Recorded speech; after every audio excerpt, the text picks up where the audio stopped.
உங்க கொலுபொம்மை. நவராத்திரி தொடரின் சிறப்பு கதைகளை கேட்க தயாரா இருக்கீங்களா? இதுவரைக்கும் நம்ம சந்திரகண்டா அம்மாவின் வீர கதைகளை கேட்டோம். அம்மா எப்படி சிங்கத்தில் பாய்ந்து அசுரர்களை கலைத்து உலகத்தை காத்தார் என்பதை பார்த்தோம். அதுபோல இன்னைக்கும் நாம ஒரு அற்புதமான கதையை கேட்க போறோம். வாங்க அம்மாவின் அன்பும் வீரமும் கலந்த உலகத்துக்குள்ள நாமளும் போய் பார்க்கலாம். சந்திரகண்டா அம்மா அசுரர்களை கலைத்து உலகத்தை பாதுகாத்த பிறகு தேவர்கள், முனிவர்கள், மனிதர்கள் அனைவரும் மகிழ்ச்சியோடு இருந்தாலும் உலகம் முழுக்க இன்னும் அச்சம், குழப்பம், தனிமை ஆகியவை இருந்து கொண்டுதான் இருந்தது. எங்களுக்கு ஒரு தாயின் அன்பு தேவை, நம்மை பாதுகாக்கும் கருணை தேவை என்று அவர்கள் எல்லோரும் வேண்டினர். அப்பொழுது பார்வதி அம்மா தாயாக உலகத்தை காக்கும் சக்தியாக ஸ்கந்தமாதாவாக வெளிப்பட்டார். தேவர்களின் வேண்டுகோளுக்கு பிறகு அவளது அன்பும் சக்தியும் ஒன்றாக சேர்ந்து ஒரு அற்புதமான குழந்தை பிறந்தது. அவர் பெயர்தான் ஸ்கந்தன். பின்னர் கார்த்திகேயன் என அறியப்படும் தேவ போர் வீரன். அவன் பிறந்தவுடன் வானில் மலர்கள் பொழிந்தது. தேவர்கள் ஜெய் ஸ்கந்தா, ஜெய் ஸ்கந்தா அம்மா என்று மகிழ்ச்சியோடு கொண்டாடினர்.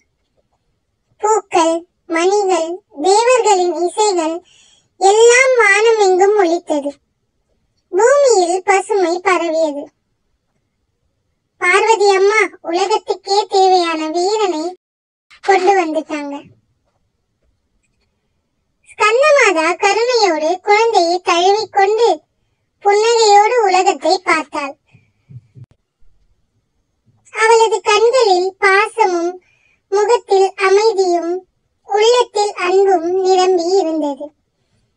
மக்களே, நான் உங்கள் எல்லோரையும் என் பிள்ளைகளாக நினைக்கிறேன். நீங்கள் தனியாக இல்லை. உங்களுக்கு தேவையான அன்பும் துணிவும் வழிகாட்டுதலும் நான் கொடுக்கிறேன் என்று கூறினாள். தேவர்கள் நெகிழ்ந்து, அம்மா எங்களை காத்து வழி நடத்துங்கள் என்று பணிவோடு கேட்டனர். தேவர்கள் மலர்களை பொழிந்து அம்மாவை வணங்கினர். முனிவர்கள் யாகங்கள் செய்து அம்மாவின் அருளை பெற்றனர். மனிதர்கள் சிரமங்களை மறந்து பாசத்தோடு வாழ முயன்றனர். ஸ்கந்தமாதா குழந்தை ஸ்கந்தனை தூக்கிக் கொண்டு, மகனே, நீ வளரும் போது உலகத்தை காக்கும் வீரனாக இருக்க வேண்டும். அன்பும் கருணையும் கொண்டு எல்லோருக்கும் துணையாக இரு என்று ஆசீர்வதித்தாள். ஸ்கந்தமாதாவின் இந்த வடிவம் உலகம் முழுக்க அன்பு, கருணை, ஒன்றிணைவு, பாதுகாப்பு ஆகியவற்றை கற்றுத் தருகிறது. எந்த நேரத்திலும் நாம் ஒருவருக்கொருவர் துணையாக இருக்க வேண்டும் என்பதையும், வலிமையானவர் என்றால் பலவீனமானவர்களை காத்து அன்போடு வழிநடத்த வேண்டும் என்பதையும் நினைவூட்டுகிறது. ஸ்கந்தமாதா உலகத்தை கருணையோடு காத்தாலும் தீய சக்திகள் மறைவாக அதிகரித்துக் கொண்டிருந்தன. சும்பன், நிசும்பன் போன்ற அசுரர்கள் உலகத்தை கைப்பற்ற திட்டமிட்டனர். தேவர்கள் மீண்டும் அஞ்சினர். முனிவர்கள் யாகங்கள் செய்ய முடியாமல் தவித்தனர். மனிதர்கள் பயந்து எங்களுக்கு தர்மத்தை காக்கும் சக்தி தேவை என்று அம்மாவை வேண்டினர். அப்பொழுது பார்வதி அம்மா வீரமாக இளம் வடிவில் உலகத்தை காக்கும் சக்தியாக காத்தியாயனி அம்மா ஆக வெளிப்பட்டார். அசுரர்கள் நாம் உலகத்தை கைப்பற்றுவோம், தேவலோகத்தை அழித்து விடுவோம் என்று கோஷமிட்டனர். அவர்களின் படைகள் கருங்கடல் போல் பரவின. அவர்கள் யாகங்களை, பூஜைகளை தடுத்து தர்மத்தை முறியடிக்க முயன்றனர். தேவர்கள் பயந்து, அம்மா எங்களை காப்பாற்றுங்கள் என்று வணங்கி வேண்டினர். மலையில் இருந்து பசுமையான ஒளியில் அம்மா வெளிப்பட்டாள். சிங்கம் கர்ஜித்தது. அவள் 10 கரங்களில் 10 ஆயுதங்களை ஏந்தி வீரமோடு புன்னகையுடன் உலகத்தை நோக்கினாள்.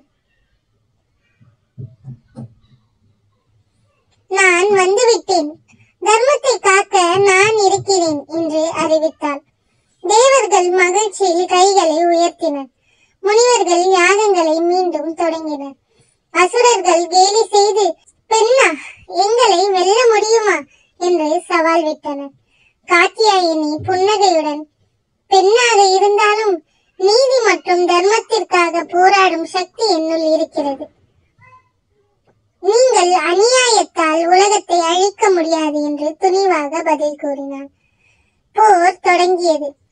அவளது ஆயுதங்கள் மின்னல் போல் பாய்ந்தது. சிங்கம் பாய்ந்து அசுரர்களை கலைத்தது. தேவர்கள் ஜெய் அம்மா என்று கோஷமிட்டனர். சும்பன், நிசும்பன் போன்ற அசுரர்கள் தோல்வியடைந்து அவர்கள் படைகள் சிதறி ஓடின. உலகம் மீண்டும் அமைதியை அடைந்தது. அனைவரும் அம்மாவை வணங்கி, நீங்கள் எங்கள் தர்மத்தை காத்த வீரமகள் என்று புகழ்ந்தனர்.